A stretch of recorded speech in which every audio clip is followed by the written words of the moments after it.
Hello everyone. आप देखेंगे parallel combinations of registers. पहले वीडियोस में आपने देखा कि जो भी रजिस्टर्स है कनेक्टेड किए गए हो तो सीरीज में, तो उसका इक्विवेलेंट रेजिस्टेंस आपका जो मिला था R S is equal to R one plus R two plus R three plus up to R N तक जो है। जबकि रजिस्टर जितने भी रजिस्टर सीरीज में कनेक्ट किए गए हो तो आपको डायरेक्ट उसकी एक्सप्लेनेशन करनी होती है। अब पैरेलल कॉम्बिनेशन में जबकि रजिस्टर आर कनेक्ट किए गए हो पैरेलल में, तो एक दूसरे को पैरेलल में कनेक्ट किए गए हो। जैसे ट्रेन की पटरीज होती है, जैसे एक दूसरे को वो कभी मिलती नहीं। अब यहाँ पर R one plus R two plus R three, ये जो है आर वन ये पैरेलल है आर टू को, आर टू पैरेलल है आर थ्री के लिए, आर थ्री पैरेलल है आर टू के लिए। जब भी ये जो है सभी पैरेलल कॉम्बिनेशन की गए हैं, यहाँ पर थ्री रेजिस्टेंस लिए है मैंने, R one R two R three.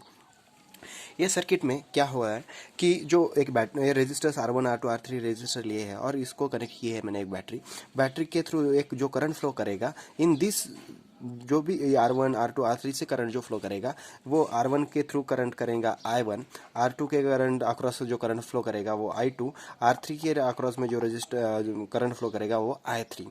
यहाँ पर होता क्या है, जो भी potential difference across these R one R two and R three जो है तो वो सेम रहता है।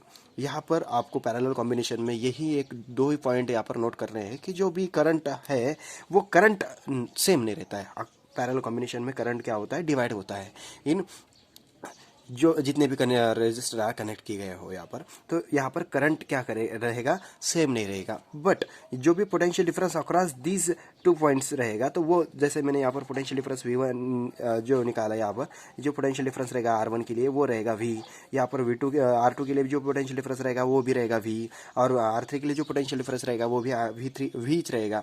यानी जो potential difference across these resistors same रहेगा, पर जो करंट फ्लो करेगा इन दिस सर्किट वो अलग रजिस्टर, हर रजिस्टर के लिए अलग अलग रहेगा। जैसा आई जो करंट डिस्ट्रीब्यूट हो रहा है आई वन में, आई टू में, आई थ्री में, यहाँ पर किरचॉफ करंट लॉ यहाँ पे यूज होता है। जैसे incoming current is equal to the outgoing currents, यहाँ पर किरचॉफ केसीएल लॉ कहते हैं, आप किरचॉफ करंट लॉ भी कहते हैं।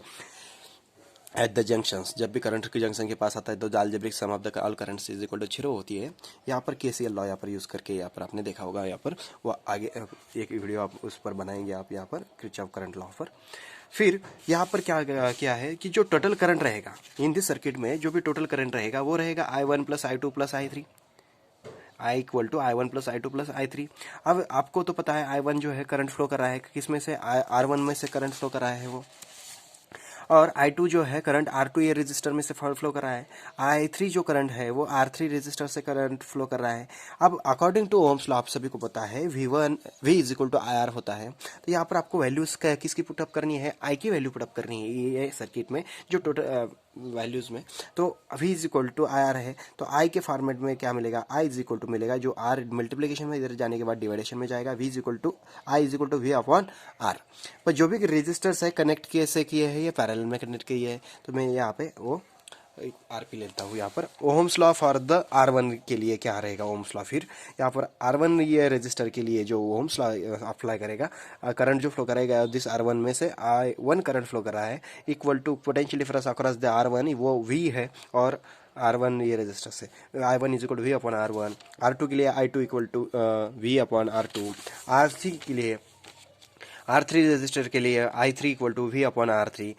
जो भी वैल्यूज़ है I1 I1 I2 I3 की जो वैल्यूज़ है वो इक्वेशन नंबर 1 में पुटअप करने के बाद आपको V upon RP equal to V upon R1 plus V upon R2 plus V upon R3 यहाँ पर मिल रहा है। अब देखा होगा आपने लेफ्ट साइड में V है, राइट साइड में V जो है हर टर्म्स में कॉमन है, तो मैंने यहाँ पर कॉमन टर्म्स यहाँ पर बाहर ली मैंने, V upon RP equal to V into 1 upon R1 plus 1 upon R2 plus 1 upon R3।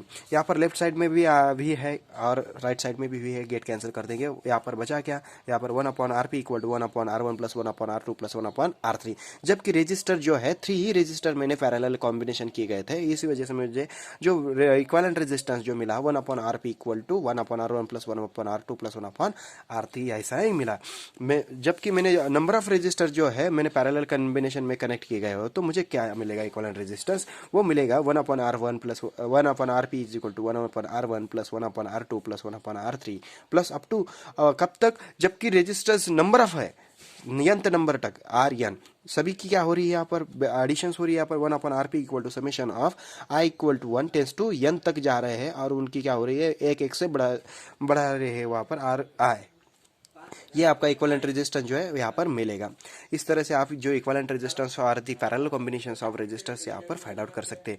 ये जो फार्मूलेज है बहुत ही इंपॉर्टेंट होते हैं, जबकि आप कोई भी न्यूमेरिकल्स सॉल्व करते हैं तो आपको सभी को पता होना चाहिए कि पैरेलल में वो क्या यूज़ करते हैं, सीरीज में क्या यूज़ करते हैं। अब मैं यहाँ पर एक एग्जांपल लेता हूँ यहाँ पर, जबकि calculate the equivalent resistance when resistors R1 equal to 2 ohm, R2 equal to 3 ohm and R3 equal to 10 ohm are connected in parallel combinations।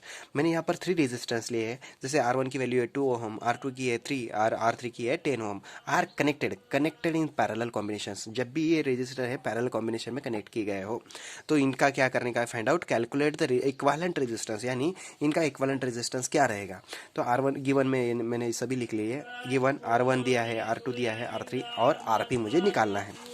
ठीक है, मैं यहाँ पर मुझे पता है, आप सभी को पता है यहाँ पर जो इक्विवेलेंट रेजिस्टेंस है कि उसका जो फार्मूला है, बेसिक फार्मूला जो है यहाँ पर 3 रेजिस्टेंस थे दिए गए, इसी वजह से मैंने 1/RP is equal to 1/R1 plus 1/R2 plus 1/R3। मुझे 4 दिए हुए तो मैंने यहाँ पर प्लस 1/R4 दिया लिखा होता, 5 दिया होता तो 1/R5 तक मैंने लिखा होता, पर मुझे 3 ही रेजिस्टेंस दिए गए, इस वजह से मैंने यहाँ पर वैल्यूज यहाँ पर पुटअप की। 1/R1 इज इक्वल टू, यहाँ पर R1 की वैल्यू है 2, 1/R2 प्लस 1/3 प्लस 1/10। अब यहाँ पर आपको सभी को पता है कि जबकि बेस कॉमन हो तो आप डायरेक्ट एडिशन कर सकते हैं, पर यहाँ पर बेस कॉमन नहीं होने के कारण यहाँ पर आपको क्या करना पड़ेगा, यहाँ पर क्रॉस मल्टीप्लिकेशन। पहले तो आपने क्या किया, ये 2 टर्म्स में क्या कर दिया, पहले क्रॉस मल्टीप्लिकेशन कर दिया। यहाँ पर 1/RP is equal to 3 × 1 3 plus 2 × 1 2/6, 3 × 2 6, यहाँ पर 3 प्लस 2 यहाँ पर मिलेगा आपको 5/6 प्लस 1/10। यहाँ पर भी 6 है, यहाँ पर भी 10 है, बेस कॉमन नहीं है, डायरेक्ट एडिशन नहीं कर सकते। यहाँ पर भी आप क्रॉस मल्टीप्लिकेशन करने के बाद आपको 5 × 10 प्लस 1 × 6/6 × 10, यहाँ पर 1/RP is equal to 50 plus 6/60 आपको मिलेगा।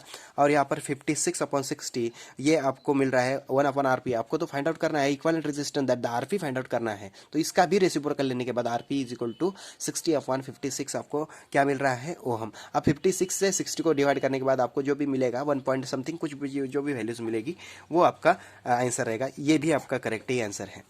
इस तरह से आप इक्विवेलेंट रेजिस्टेंस जो भी है पैरेलल कॉम्बिनेशंस में कनेक्ट किए गए हो रजिस्टर, तो उसकी वैल्यूज आप फाइंड आउट कर सकते हैं। आपको वीडियो अच्छा लगा हो और आपको कंसेप्ट जो है सभी क्लियर हो चुका हो, तो ये जो है रजिस्टर में रजिस्टर जो है कॉम्बिनेशंस किए गए हो, कैसे पैरेलल में कनेक्ट किए हो या सीरीज में, तो ये इस तरह से आप इक्विवेलेंट रेजिस्टेंस फाइंड आउट करते हैं।